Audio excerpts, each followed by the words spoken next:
defining qualities of Cornish yard cheese are a dark green rind and a candid white mold. The rind actually comes from these leaves, called stinging nettles, which are brushed on by hand, one by one. The nettles give the cheese a fresh, creamy taste with hints of herbs, seaweed, and lemon. Cornish yard may not be as popular as other English cheeses like Stilton or traditional cheddar, but it's just as rare because it can only be made in one place. We're in the hedgerows of Pontonook, Cornwall, and these right here are the nettle leaves that are used to wrap Cornish yard. Imagine there are only 5 people in the whole world that know how to properly wrap a Cornish yard. So how did this recipe even come about? Well, it was actually found randomly in a book about 400 years ago. Fascinating, isn't it? Well, I'm certainly intrigued. So it's time for us to go and find out more. There's only one dairy in the world that makes this cheese, Liner Dairies in the heart of Cornwall. Like all cheeses, it all starts here, with fresh milk, rennet, and in this case, cultures. You see these beautiful white molds around the cheese? That's what the cultures will trigger in the aging process later on. You need to disperse the whey bit by bit gently. If you take the whey off too quickly, you won't leave enough behind for the cultures to feed on. The sugar is in the way. Your cheese will be very metallic, very cheddary, which you don't want. Leighton will test the whey up to 20 times per vat between each step. He does it to monitor its temperature and those levels of lactic acid, which will give us a crumbly cheese. For a few hours, the day goes like this: cutting, testing, cutting, testing.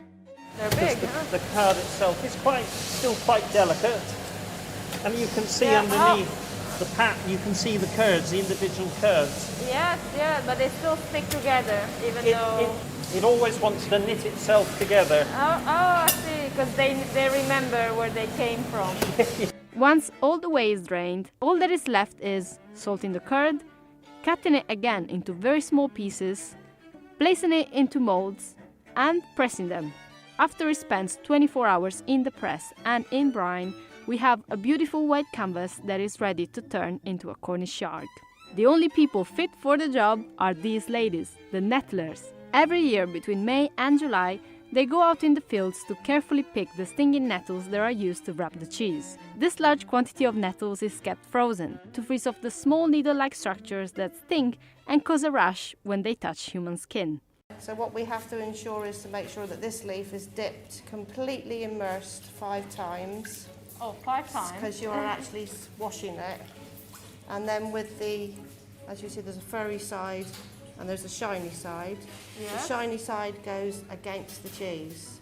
Okay. So what you're trying to do is make that leaf stick on that cheese.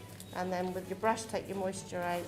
And then what you do is you just cover the cheese. All right, and do you have a specific pattern in mind when Yes, you we do do. it? Yeah, we call it dragon's teeth, but as you can see, it's like up and down. So it's quite therapeutic. It's That's true. mesmerising sometimes. Yeah. So how many years have you been doing this? This is my 15th. Wow. So what would this nettles do to the actual cheese? It gives a lovely earthy flavour. It completely surrounds the cheese, so it's giving it like a protective layer.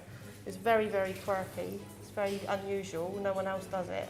To see if I could create a Cornish yard myself, I gave nettling a go. Okay, so I pick it up from the Pick floor. it up, keep it in your left hand. Yeah. Spread your fingers out like you're doing, and then submerge that 5 times. 3, 4, 5. Okay, so then the shiny side, I would then pick it up with 2 hands. That's it. Yeah, that's cool. Yeah, and I would put that The on shiny that side. on that corner. That's it. Like here? Yep. All right, well, it's holding its shape. I thought it was just Yeah, gonna no, you're disintegrate doing. in my hand. No, you're doing very All right. well. That's it. And then with that, you quite forcefully you can get the water out. That's it. So you're trying to Okay. make that leaf stick to the cheese.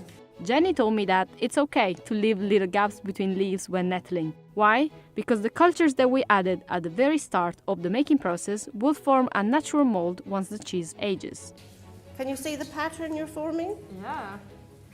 It's not intentional. You're doing very well. How do you call it? Well, dragon's teeth, I'd call it. Dragon's But teeth? Yeah, it's just like that jagged effect. This is more like sheep's teeth, to be honest. Sheep's teeth. They're not. A Cornish yard matures for 21 days. It ages in cold maturing rooms with high humidity. The cold temperature preserves the cheese, but also the nettles, which would decompose very easily in a warm environment. The nettles themselves also help the cheese mature, giving it rigidity and firmness and creating a rind. And the perfect rind is firm, but not soft. It's dry, but not too dry. It's not crispy. It's a little bit moist, and then it's got this lovely environment for these white molds to develop. And so, you know, every cheese looks like a Christmas tree. Oh, yeah, it does. So you have one nettle meeting another nettle here. The white Candida mold is in the cheese, so at sort of 20 days, it's starting to break through and create this mold that then spreads its way. So this little bit here is where there's a gap in the nettles that the mold can poke through. And then finally, as the cheese matures, as these molds take a hold, that flavour starts permeating down through the cheese. Catherine's Dairy is the only one in the world that makes this cheese. But the idea that nettle leaves enable cheese to mature is at least 400 years old, from the time when cheese was made at home. Back then, cheeses were placed on beds of nettles to favour the aging. So we're looking at a little bit of maturing under the rind. You can see that the rind has softened under there, and then you've still got this sort of slightly crumbly core. I was expecting the rind to be a bit thicker. Yeah. Well, it's just one thin nettle leaf. It's very, very lactic. It's got a bit of a snap to it as you break it, and then as you get to the rind, it's slightly more elasticy and That's a little true. bit more. Yeah. That's what. So, Let's see. so very milky, slightly acid. Yeah. God. I don't know, I'm just having some childhood memories. It really reminds me of something that I would have back home in Italy. Like the same sort of texture, milky, and a bit lactic. Just everything is said, but with something different. And you can taste that nettle, can't you? Yeah. You can taste the nettle. So the nettle's giving you a textural experience, but also is imparting flavour. It's almost a bit lemony as well. Yeah, because it's fresh and there is that acidity.